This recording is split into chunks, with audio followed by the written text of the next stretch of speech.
Gotcha, Instagram Live. Always getting me up on the what is it called? The thumbnails. Instagram always gets me. Always doing some kind of silly face in the beginning. I'm like, just doing some silly face in the beginning. They always get me. Today is going to be a good live. Today is day number 23 of the 30 day challenge. Day number 23. It's going to be a good one. I'm pretty pumped up for today. Yo, what's up, 916 Ventura? Day number 23, almost there. But what's so funny? Why are you laughing? Yeah, we got day number 23, and it's gonna be a good one. If you saw yesterday was pretty bad. I did not want to go live yesterday. Cool. Yeah. So yesterday was pretty bad. The live went pretty bad yesterday too. It was pretty slow. I didn't really know what I wanted to talk about. Oh, my faces. Oh, the faces were that's what happens when Instagram gets you. When you're trying to make a live, you'll be sitting there all stupid, before like you press live and you're like, you know what I mean? Like they'll get you every time. Yeah. But yeah, today's gonna be a good one. I'm gonna go into it quick. I'm gonna just wait like a minute or two, see if anyone else wants to jump in. If not, we'll just get started. Hope you're having a great day today. Wednesday it is. Let me see 5:57 U.S. Chicago time. Yeah, yesterday was a rough live. It was real rough. I did not want to go live, but I did not want to give up. You know what I mean? I was like, I'm so close. Like I was saying this yesterday that, yesterday, like I said, I wasn't feeling it yesterday. Like I didn't really have anything to talk about. Like I don't know. I was like, it was an off day. I didn't want to go live, but like I said, I wanted to finish the challenge strong. We only got a couple more days left, and yeah, I'm gonna keep trucking, get it through, and finish it strong. So, but today is day number 23. All right. So you might see this little box up here. So this says questions down below. If you have any questions, yeah, don't be a quitter. I'm totally with you. Don't be a quitter. Boom. No, you didn't quit. You only quit if you don't do it again. It's not over yet. It ain't over yet. But I would recommend going straight through because I'm on day number 23. If like I miss a day, skip a day, or don't make any of the rules, or don't meet the requirements, like you have to start back over. Like I don't know if I can handle that. Like it's gonna be even harder. I mean, it's gonna be even harder on the second try. You know what I mean? Like you gotta go full blast, full steam ahead. Hey, what's up, Tifa Hosea? What's up?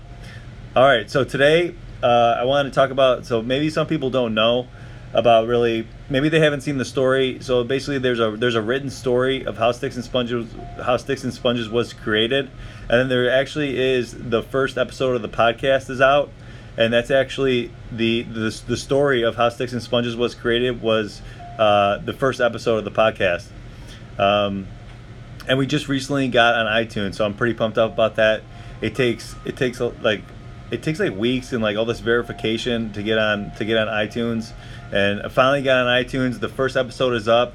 Probably gonna have another one this weekend. Hopefully we'll get another one. I want to get some more people to listen to the first one, but it is on iTunes. I'll put the link in the story after this.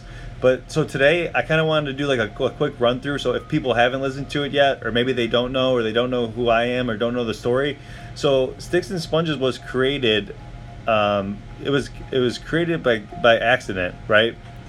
Like it was created by accident. Like I don't use makeup. Like I didn't really know much about makeup. Yo, what's up, Bianca? I think your name is Bianca. What's up? But I didn't really know much about makeup. I didn't know.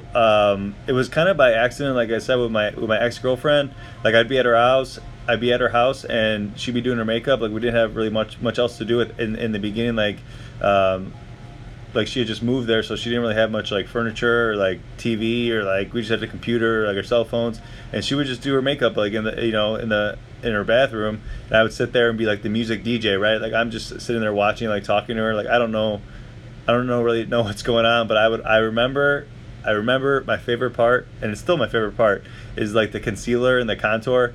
Like that cracks me up. Like you see those videos too on Instagram, and you see like the little dots, and then like some people got the crazy lines, and then they got the dots all over their face, and then all of a sudden like there's like a video like they're blending, they're buffing it out. All of a sudden, bam! It's like flawless foundation, and everything looks all great. Like that's my favorite part. And obviously, I like the eyeshadows and all that. Like that's awesome. But I think the concealer and like the contour and stuff like that, like you know what I mean? Yeah, yeah. I was just trying to be nice. You know what I mean? I was just trying to like. There wasn't really much else to do. Like I could have just sat there on my phone like by myself. You know what I mean? But I'd rather just be engaging with her and like, just I was like watching. And of course, I'm a curious person, so I ask a lot of questions. You know what I mean? But then, so I started to realize. Like there was a process how she was doing this, right? Like she would do. She did her eyes first. I think, if I remember correctly. This was 2 years ago now, so, but I'm pretty sure. But she would whatever. She would do like the eyes first, foundation first. I sort of realized there was like an order, like a step by step procedure. You know what I mean? And like again, like I didn't really know much about it. Like I was just curious. I didn't know many of the brands. I didn't know many of the products. Like I didn't know there were so many products that can go in your face. You know what I mean? But but after watching her, like I said, I did realize that there was a process, and I never really like I didn't know any of like the habits, I didn't know any of the procedures until I started watching her. Then she would kind of like watch these videos, get ideas, and I would kind of watch them with her, and but anyways, it was like a year after that. I'm pretty sure it was a year after that. Like she never cleaned her brushes, right? And there was one day she was like, "Yeah, I need help, or I need to clean my brushes today. Would you like to help?" And like me, like, "Yeah, sure, yeah, I'll help you. No problem, no problem." And little did I know, like, I'm pretty sure she had close to like 60, 70 brushes, right?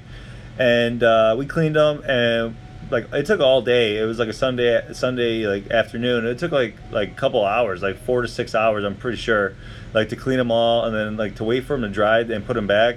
What's up, Eats Little Pete? You're on a Fire Live today, and so yeah, I mean, it took this long time to clean them and put them all back, and I was just like, man, this was terrible. Like I never wanna, you like that? I was like, I never want to do this again, right? Like no, like I'm never gonna help again, like cleaning the makeup brushes. So like I didn't help. I'm pretty sure I never did it again. She might not have cleaned her brushes again in the remainder of our relationship, but so kind of slowed down a little bit, but so there was this time at Christmas, like I'm thinking to myself, like, okay, like I want to get her some cool gifts. Like I got her, a couple gifts that year, and I wanted to get her like some little something else. And I'm on Amazon, and I see like these makeup brushes, right? They look pretty cool. Like I like them. They look cool, look sleek. And they were super affordable. Like, you know what I mean? Like definitely under like going out to lunch, going out to dinner. You know what I mean? So I'm like, that's cool. Let's get those. Add that to the pile. You know what I mean?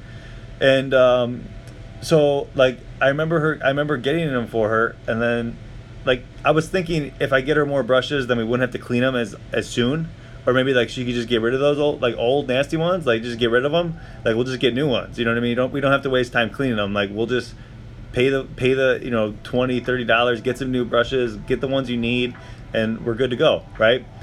So like I said, I got her the brushes, and I was curious because she had some Morphe brushes, and I'm pretty sure she had some MAC brushes. She had some other brushes, like just kind of different smaller companies, and yeah, there is a machine that does that. 916 Pintura. There's a machine that does that. But I remember like asking her like how was the quality of like the brushes compared to how was the quality of the brushes compared to all of her other brushes. And she's like, oh no, they were fine, like they were great. I'm like, huh, you know what I mean? Like why are these ones so much more money? And like obviously there's times where the hairs are different, the quality, like the metals they're using, or plastics, or the ferrule, which is like this part, the silver part, that's different. And like the hairs, like I mean there are differences, don't get me wrong, but there aren't that many differences, you know what I mean? You can only make them so many different ways. So after her telling me this, like I didn't really think of it. Like I just didn't want to clean brushes anymore with her. So I was like, all right, get you some new brushes. And that was the one time for Christmas, and she said they were good brushes. So I'm like, oh, okay, okay. And then like it's kind of a long story. Like I'm not going to share the whole story, but I was looking for something, like something else to do. Something like I wasn't really sure. You know what I mean? I had lost my job like before that, and I was looking for other stuff to do, and I don't know. I just like stumbled. Like once you start searching in Google, like you're gonna get like targeted with these ads and people. You know what I'm saying? Like when you get like search targeted, and like I would look up like how to make money online, how to do like real estate, like just all kinds of stuff, like opening your own business and stuff. And I get this webinar one day, like how to open up an online store.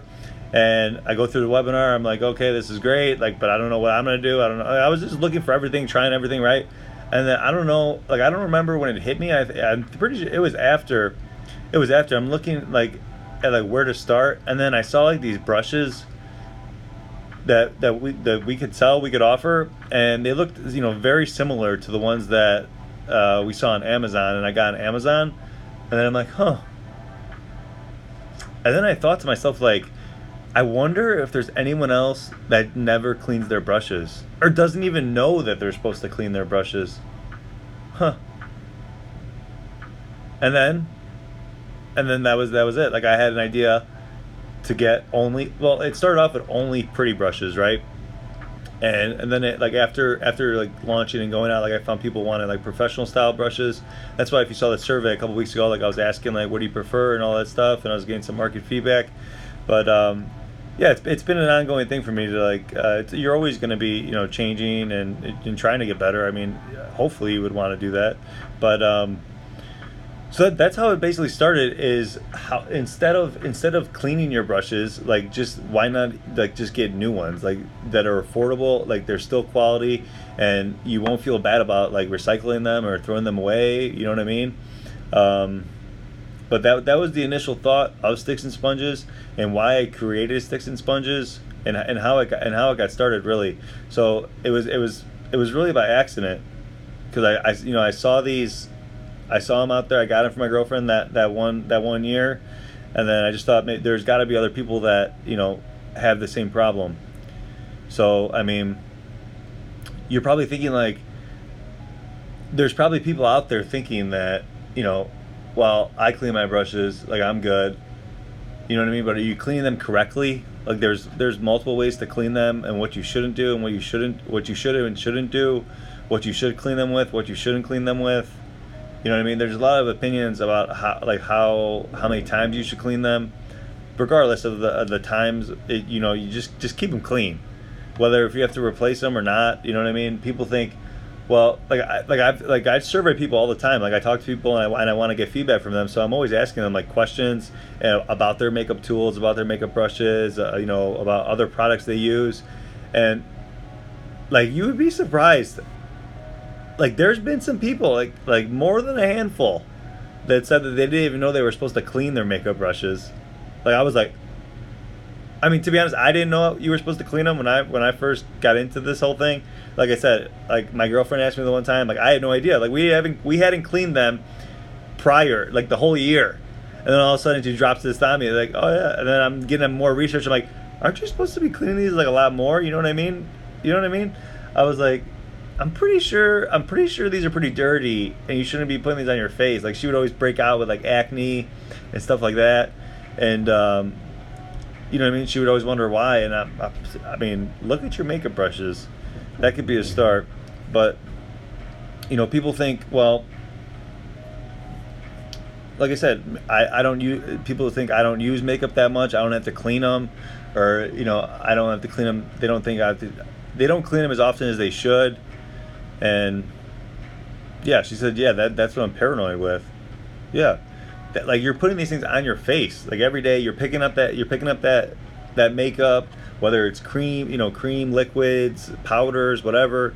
The creams are obviously going to be worse than the brushes, but I mean there are multiple like different levels, like how often you should clean them due to the products that you use. You know what I mean? But and then other people like so when I first started it, like I feel like the message that I'm trying to put out is like people are either they don't know that's what we were how we started it, what we're behind, and about the clean brushes, clear skin, and flawless makeup looks. You know what I mean? That's what the keep your sticks clean really mean. Keep your sticks clean. That's what it really means. And like I just feel like people don't. Maybe they're missing the message. And then other people, like, you'll think, well, I'm not gonna be. I don't use makeup that often, so I don't have to clean them that much. But some people are like, well, I'm not gonna spend that much money on new brushes. But I mean, or not gonna spend that much money on new brushes. But it's really what it is. It's like one. It's like a meal. Like, you know what I mean? Like, you can find affordable, even if not at Sticks and Sponges. Like, there's brushes everywhere. You know what I mean? It's all up to you. Sticks and Sponges just offers the Brush Club rewards to enhance your shopping experience and give you the opportunity for massive discounts. You can get affordable brushes all over the place. You know what I mean? But I really think that people, like, they hold on to their brushes like they're like for their dear life. Like, some people are like, yeah, I've had my Sigma brushes for 20 years. 20 years beating my face. You know what I mean? Like, why do you need to keep them? Like, it's like an attachment. Like, it shouldn't be like, they're just a tool. You know what I mean? You should just find quality reliable products just to fill your need. You don't need to overpay. You know what I mean? There's, like I said, there's plenty of places that you can go to get them. But boom! Look at these people just jumping in. They missed the fire. They missed it all. What's up, everybody? Uh-oh. Boom. Yeah. So I was just telling the story about how Sticks and Sponges got started, and so we were talking about cleaning brushes, and the importance of keeping your sticks clean, and I feel like a lot of people just miss the message, and a lot of people, I don't want to clean brushes. Like, I would never want to do it. Like, it sucks. Like, I know why people don't do it. I know why people are lazy. What's up, Mike? Big boy, Mike. What's up, Milena? But yeah, I mean that's all I really had. All those people and what they were thinking, and yeah, some people think that it's not them. You know what I mean? Like, they think, well, I don't, like I said before, I don't use it that often, or here we go. I need to clean my brushes so badly. What's taking you so long to clean them? No time. Takes too long. No time has got to be the number one reason why people don't clean their brushes, because people know they should be cleaning them. You know what I mean? But they don't clean them as often as they should. And you missed out, Melina. You missed out. You missed out on the story I was telling about how Sticks and Sponges was started. But I'll tell you what. I'm gonna put the link to the story in the story. My son won't let me. That's a good one. I'm gonna use that one. My son won't let me. Have him help. But yeah, there's so many, I kind of talked about it. Like, there's so many different ways to clean them. There's so many things you shouldn't do and should do. And like, the number one thing that I see a lot of people do wrong is and I don't mean to call them out like this, but like, a lot of people do it. But laying your brushes like on, on a paper towel, like flat, that's terrible. You definitely got to have them like hanging upside down. You know what I mean? Like, why would you want to keep all that moisture in your brush? It's gonna seep into the ferrule, get into the glue, and then people wonder why they got acne. Yeah. Oh yeah. So what I was gonna say is it's the first episode of the podcast. I just recently got on iTunes. Like, I had to go through this, like, you have to go through this verification process. It takes like a couple weeks, and then you finally get on iTunes. But I finally got the email on Sunday, so I'm gonna post the first story in there. It's the story how Sticks and Sponges was started, kind of like a little more in depth, but yeah. yeah, give me some feedback if you love it, if you hate it. I want to know. Like I really want to know if you love it, if you hate it. Like that's how you get better. Like I'm looking for bad feedback. I'm looking for good feedback. You know what I mean? But yeah, this was day number 23. We were spitting hot fire today. It was a lot better than yesterday. Yesterday was an off day. I didn't even want to go live yesterday, but I'm committed to the 30 days. I'm not going to give up. I'm going to be the first one to complete the challenge. Everyone else backed out or haven't started yet. Maybe they're skeptical. Maybe they don't think it's possible. Well, I'll be the one to show you that you could do it. If I could do it, you could do it. Day number 23. We got what? 6 more days. 6 more days. I'll see you tomorrow. I'll see you the next day. I'll see you the following day. Don't forget. I'll see you the next day. All right. Have a great night. We'll talk to you soon. Keep your sticks clean.